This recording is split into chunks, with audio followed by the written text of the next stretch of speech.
यह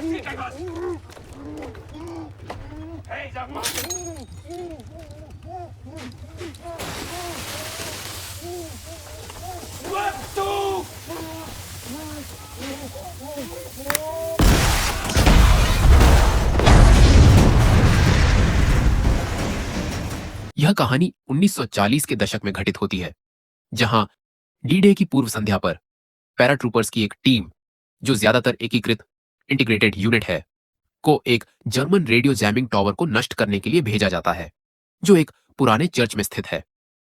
उनका विमान मार गिराया जाता है और क्रैश हो जाता है।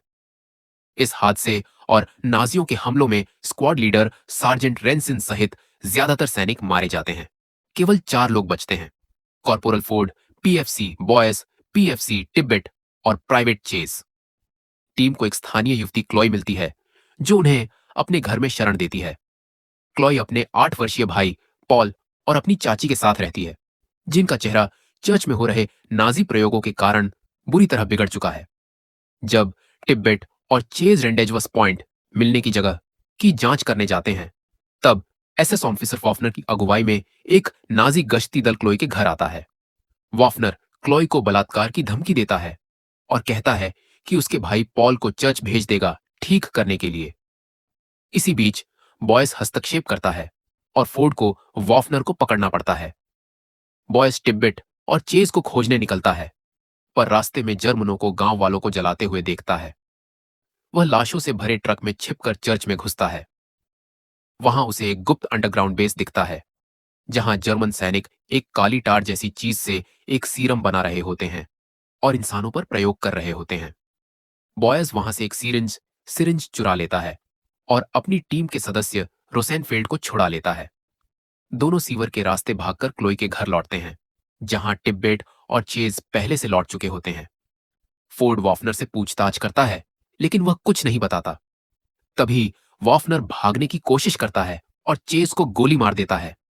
बॉयस, जिसने पहले देखा था कि सीरम मरे हुए को जिंदा कर सकता है, चेज को इंजेक्शन देता है। चेज फिर से जिंदा हो जाता है, लेकिन वह एक भयानक राक्षस में बदल जाता है और हमलावर हो जाता है। अंत में बॉयस उसे मार देता है। इसके बाद नाजियों की एक और टुकड़ी आती है और गोलीबारी होती है, जिसमें फोर्ड वॉफनर का आधा चेहरा उड़ा देता है। लेकिन वॉफनर पॉल को अगवा करके चर्च लौट जाता है और खुद को सीरम के 2 डोज दे देता है। बॉयस सुझाव देता है कि उन्हें चर्च के अंदर से ही टावर को उड़ाना चाहिए, जिससे लैब भी नष्ट हो जाएगा। सब सहमत हो जाते हैं। टिब्बेट और रोसेनफेल्ड सामने से हमला करते हैं, जबकि फोर्ड, बॉयस और क्लॉय सीवर के रास्ते अंदर घुसते हैं। क्लॉय पॉल को खोज लेती है और उसे गांव भेज देती है। रास्ते में वह एक म्यूटेंट टेस्ट सब्जेक्ट को मार डालती है। गांव लौटकर वह जर्मनों को मारती है और टिब्बेट की गोली लगने के बाद उसकी जान बचाती है। चर्च के नीचे वॉफनर अब एक अतिशक्तिशाली म्यूटेंट बन चुका है। वह फोर्ड को पकड़कर मीट हुक में टांग देता है। वह बताता है कि सीरम गांव के नीचे बहती रहस्यमयी काली टार से बनाया गया है और इसका उद्देश्य अमर सैनिक बनाना था। बॉयस वॉफनर को भटकाता है और इस बीच फोर्ड खुद को सीरम का इंजेक्शन देता है, खुद को बचाता है और वॉफनर को लड़ाई में उलझा देता है। बॉयस एक ऑक्सीजन टैंक पर गोली चलाता है, जिससे धमाका होता है और वॉफनर टार के गड्ढे में गिर जाता है।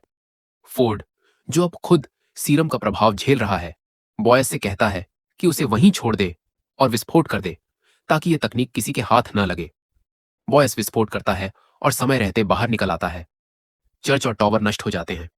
फोर्ड, वॉफनर और बाकी म्यूटेंट मारे जाते हैं। बाद में बॉयस अपने रिपोर्ट में फोर्ड को योजना का श्रेय देता है। एक अधिकारी उससे पूछता है कि चर्च के नीचे कोई लैब थी क्या। बॉयस मना कर देता है, क्योंकि वह नहीं चाहता कि यह रहस्य कभी सामने आए। अधिकारी उसकी बात मान लेता है और उन्हें सी कंपनी में ट्रांसफर कर दिया जाता है।